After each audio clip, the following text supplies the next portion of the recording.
Welcome back, everyone. Today we're bringing you an absolutely crucial explainer that's all about protecting our homes and our families from a very real, yet totally invisible threat. Yep, we are talking about Hanta Virus. So I want you to imagine for just a second that you're opening up an old shed that's been closed all winter.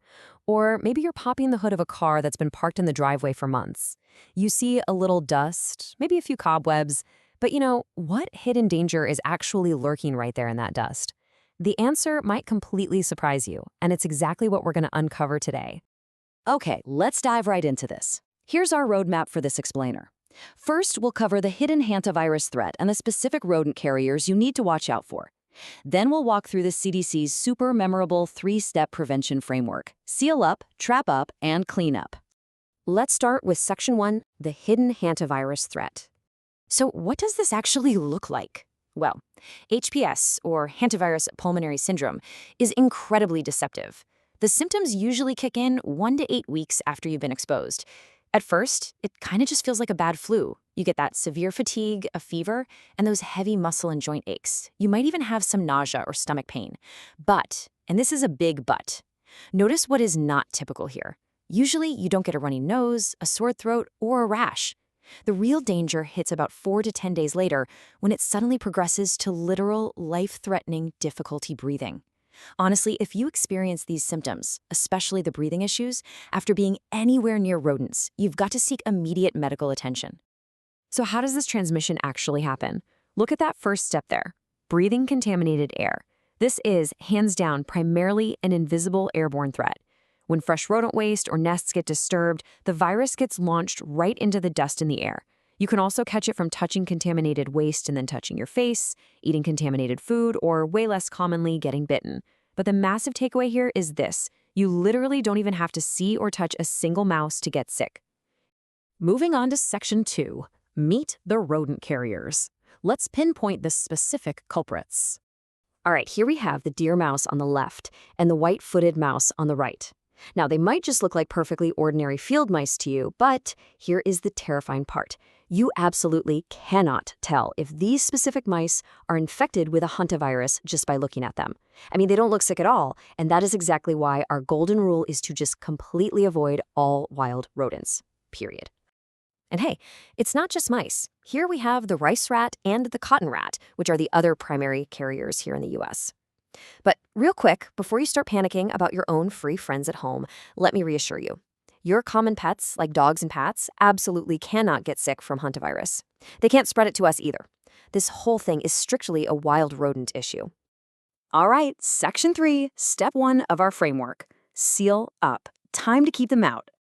Listen to this. Mice can fit through a hole the exact width of a standard pencil. Seriously, that's just 1/4 inch, or 6 millimeters.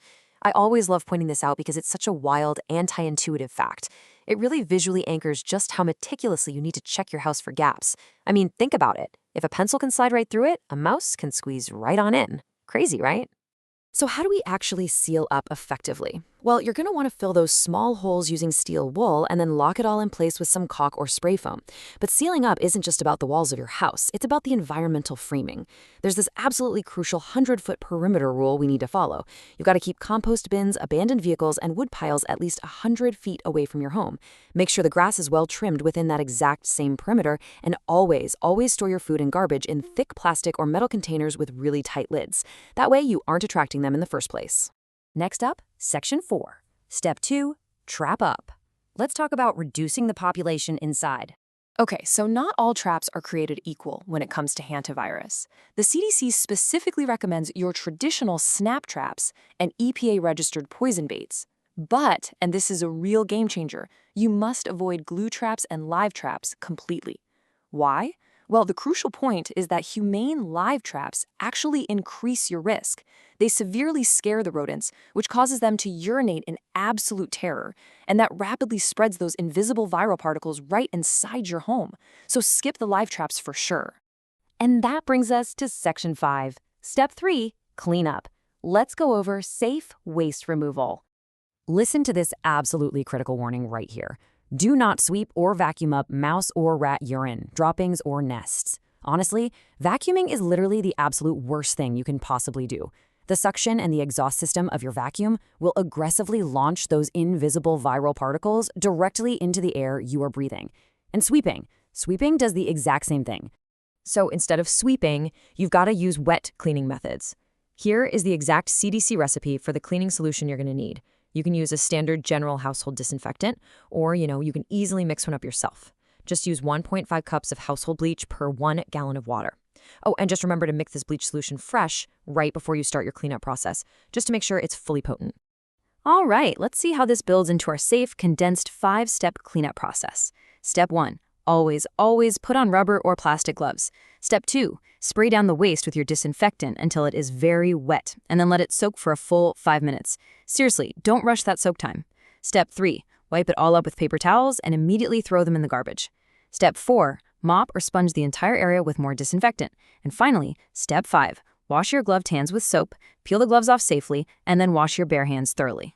Now, what if you're actually handling a dead rodent that you've caught in a trap? Well, the rules are mostly the same, but with a few slight variations. You still wear your gloves, but you also want to use a bug repellent with DEET. That's to prevent flea bites from fleas that might be leaving the dead rodent.